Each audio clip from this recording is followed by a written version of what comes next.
Kita masih di Sportcast dengan Bung Ropan dan Bung Aris. Bung Ropan, Ya. STY 5 tahun. Ya. Bergaul dengan pemain dari sejak muda, terus mereka bahkan bercanda, sangat dekat. Ya. Iya kan? Dia mengetahui karakter Rizky Ridho, karakter Marcelino. Pasti. Dia sangat paham itu semua. Clever 2,5 bulan. Sebelum menghadapi pertandingan yang sangat penting Iya. melawan Australia.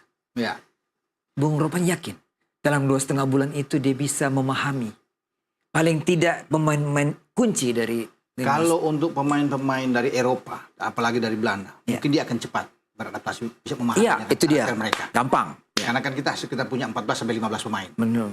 dari diaspora. Ya. Itu akan cepat.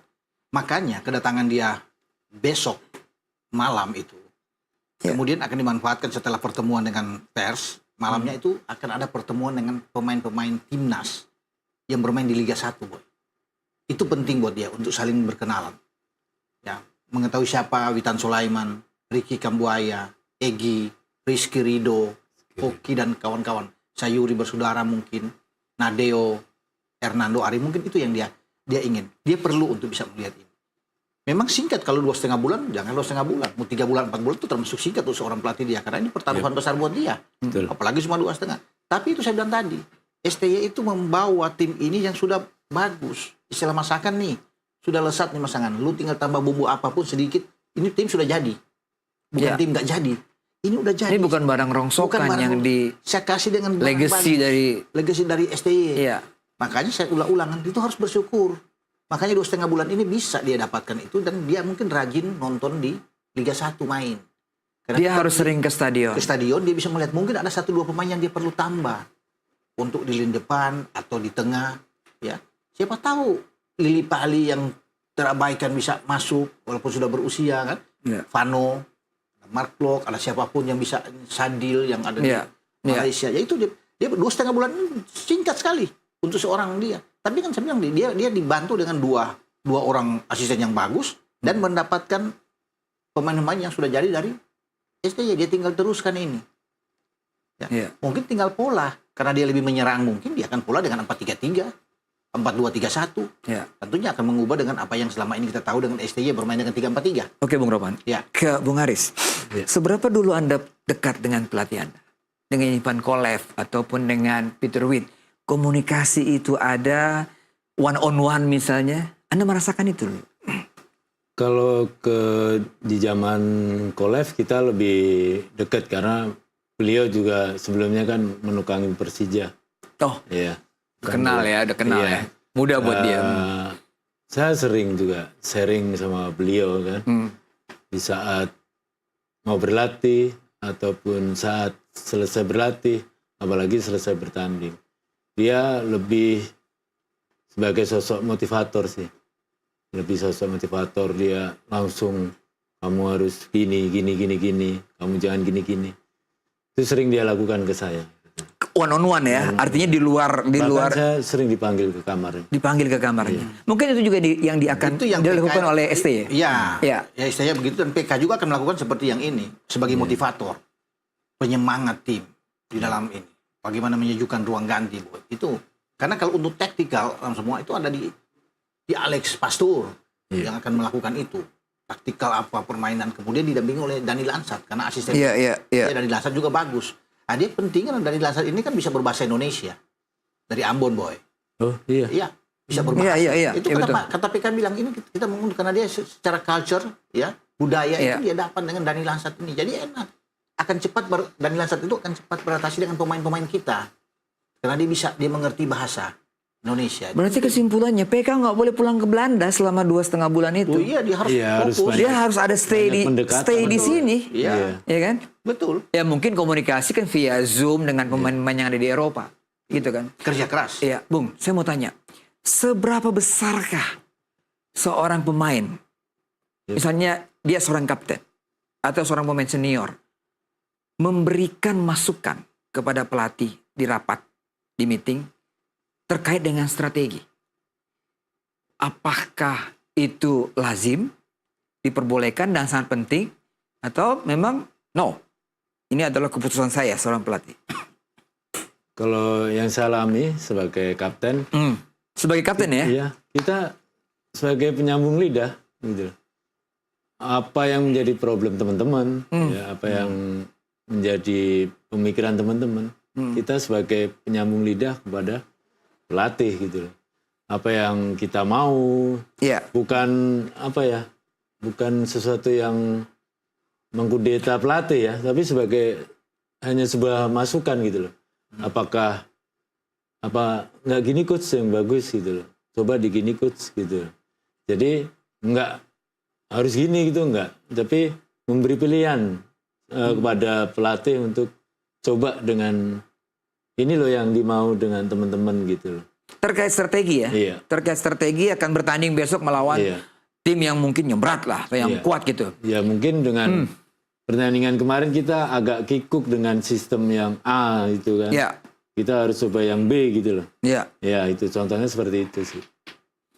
Jadi ya saya pikir apa yang dilakukan Jay Itzes waktu itu adalah Iya, Normal. normal kan? sebagai kapten kan. Sebagai kapten Iya. memberikan masukan dan sebagainya. Betul. Dan dia berhak Memang keputusan ada di pelatih kepala. Pelatih. kepala. Tapi dia sebagai ya orang yang penting sebagai kapten ya dia yang berkomunikasi langsung. Karena Jembatan kan. karena dia komandan juga waktu Iya, di lapangan di lapangan, gitu loh. kan. Pelatih nggak bisa berbuat apa-apa. Semua ke dia kan. Iya. Mau ke wasit semua kapten yang akan maju boy. Iya. Ya bukan siapapun. Jadi itulah pentingnya bagi seorang Jay Itzes bagaimana dia bisa mengumpulkan pemain-pemain di lawan Arab itu untuk bisa memberikan motivasi. Ya itu penting bagi seorang kapten dan dilakukan dengan baik. Saya mau ulang lagi pertanyaan, apa yang dilakukan oleh PK dalam waktu 2,5 bulan ini? Dia akan hadir di, selain komunikasi dengan tim nasional, dia mesti hadir di Liga 1 ya? Iya. Tidak tertutup kan, ada pemain-pemain dari Liga 1 pun yang penambahan bisa. pemain dia Ya. penting itu. Dia untuk datang jalan ke berbagai Ya. stadion untuk bisa melihat ya pemain-pemain mana karena dia kan butuh juga pemain-pemain kita untuk bisa bergabung dengan pemain diaspora. Karena dia harus bisa mengumpulkan, kalau STY kan biasa dengan 26 pemain, 23 di store. Ya. Ya, mungkin dia akan memilih seperti itu juga atau dia bisa mengambil langsung dengan 23. Terserah dari pelatih baru. Ya. Karena biasa kan setiap pelatih punya kebijakan sendiri. Iya. Ya. Betul. punya cara sendiri untuk bisa mereka lakukan. Ya, kita akan tunggu dengan PK ini apa yang akan dia desain dan dia lakukan dengan kedatangan dia di Indonesia. Kita perlu untuk kalimat pertama apa, ucapan pertama apa yang Ya. nantinya akan keluar dari mulutnya di saat dia mendarat landing di Indonesia.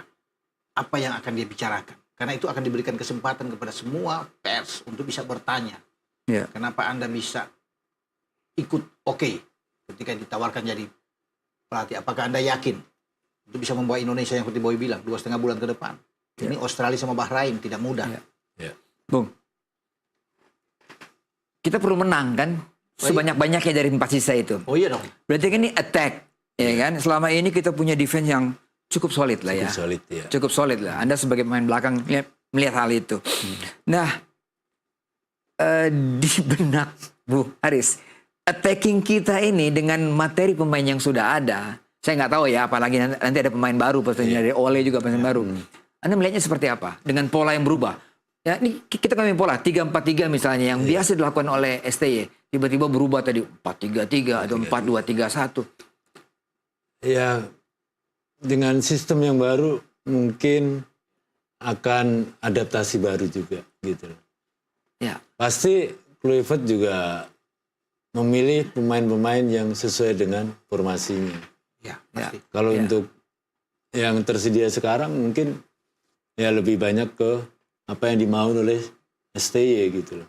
ya. Kalau untuk ke depan mungkin apa yang dimau oleh Kluivert ya pemainnya harus sesuai dengan formasinya gitu. Kalau untuk yang baru-baru kita kan belum lihat gitu. Kalau 4-3-3 gini, Anda melihat skuad kita mumpuni. Mungkin ada tambahan ya, nanti saya akan tanya ke Bung Ropan. Kalau saya sih sangat menunjang nih 4-3-3. Wah, itu berarti flank itu ya. Iya. Kekuatan yang memang kebiasaan dari Kluivert dan juga asistennya itu, Bung. Iya. Iya. Sangat dua meninggalkan sisi flank. Iya, flank. Karena kalau bermain dengan 4-3-3 kan Iya. Sayap dua sama sayap backnya ini, naik. dua back sayap tuh harus Iya, iya. cepat iya. naik. Iya. Kalau nggak salah Persija juga pernah waktu itu pernah alami Iya. waktu mereka bermain dengan 3 back itu. Jadi memang harus kuat di dua sisi flank ini. Harus Iya. banyak naik kalau dengan 4-3-3 karena kan mengenalkan attacking football. Ya, atau 4-2-3-1 juga nggak masalah. Kalau bermain dengan hal demikian. Dan pasti Kluivert tidak akan bertahan.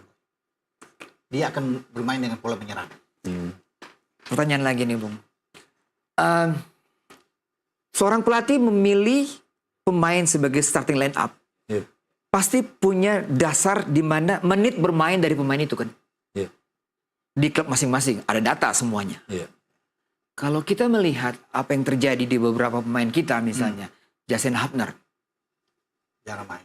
jarang main, Arhan jarang main, Nathan di Swansea juga jarang main, Banyak. Jordi Amat mungkin juga udah sering Banyak cedera. cedera. Tapi setelah kita bahas ini setelah pariwara ya. Setelah pariwara ini kita akan kembali lagi.